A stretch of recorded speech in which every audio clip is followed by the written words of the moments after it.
Hey guys, Mishka here. It's been a while since I uploaded a gaming video, but here I am. I want to talk to you about RPG Stories, which is a virtual tabletop on Steam that I use for my role-playing games.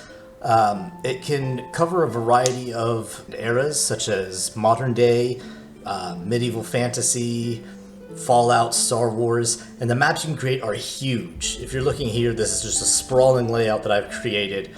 It's absolutely enormous. You can build all kinds of things in it. If you don't want to build, you can check out the Steam Workshop. There's hundreds of items in the Steam Workshop, including some that I've built myself. I've published a few of the Wizards of the Coast maps, such as the Hidden Shrine of Tamawachin, the Tomb of Horrors, the Sunless Citadel. Building in RPG Stories is easy. There's a bunch of collections, such as journal entries, which are not seen by players and allow GMs to keep overall notes on each scene.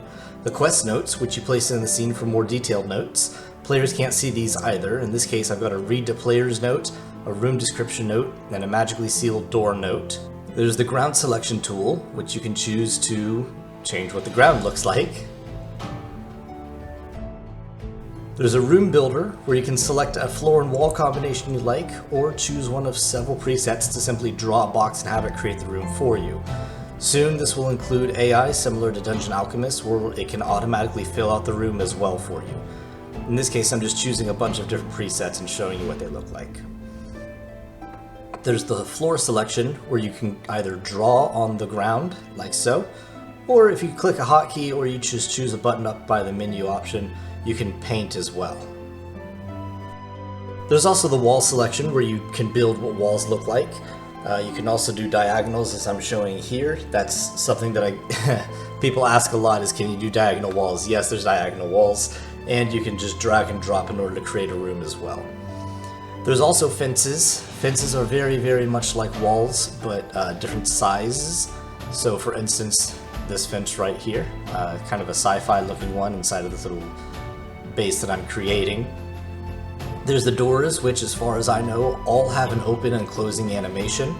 I believe the plan is to be able to see through them soon, but right now they just kind of have a portal look to them. There's the structures tab, which includes larger objects like buildings and every wall and fence as well, in case you want more manual control over those.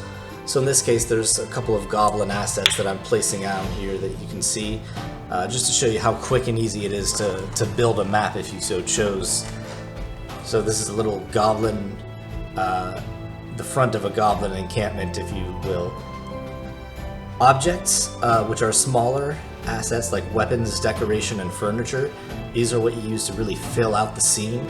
So you see here there's some flags, some rocks, some banners that I'm putting down. And there are tons of assets, tons of objects. You see here there's 31 different pages that I can click through. And they're just absolutely fantastic. So next up, after objects, we have characters. And as I mentioned before, there are over 1,000 different characters that you can choose from.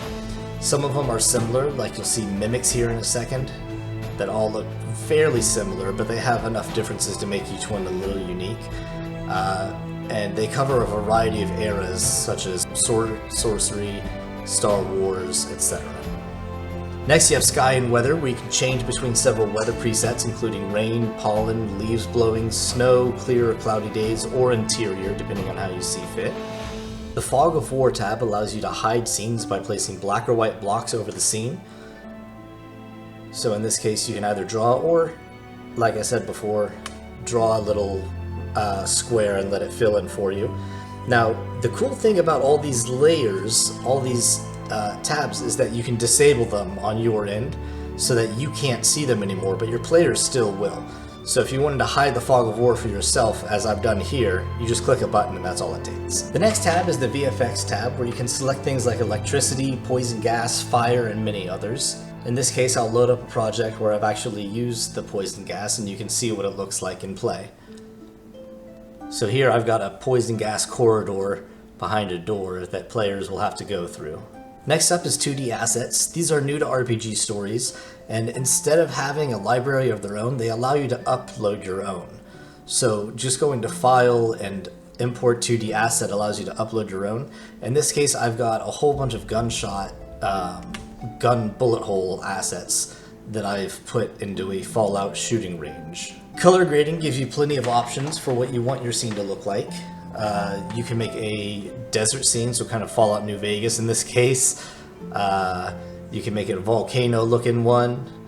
Maybe it's snowing, or it's got some kind of inverted color scheme. You can even adjust how strong the filter is so you get plenty of control over the final look.